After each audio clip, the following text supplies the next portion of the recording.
Form house चिंचाळे सिमोगा एकनाथ दादा पाटील कंदूर यांचा या ठिकाणी राजा. गाड्या सुटल्या. 32 नगर पंचायत कर्मचारी गौतम येवले, नगर पंचायत कर्मचारी गौतम येवले खाली जायचे. अतिशय सुंदर अशी गाडी पळते.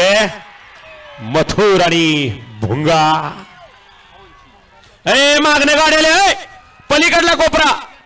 हा येऊ द्या चला. 42 वाले गाड्या येऊ द्या.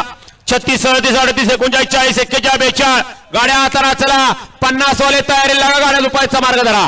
या ठिकाणी गाड्या सोडणारे पंच राजेंद्र वसंतराव धनावडे, सोमनाथ हनुमंतराव बर्गे, सागर चंद्रकांत बर्गे मेजर, रामचंद्र हनुमंत बर्गे, नितीन प्रताप बर्गे, किशोर चंद्रकांत धुमाळ, अमित शंकर यादव, सुमित प्रदीप बर्गे, गणेश रामचंद्र बर्गे,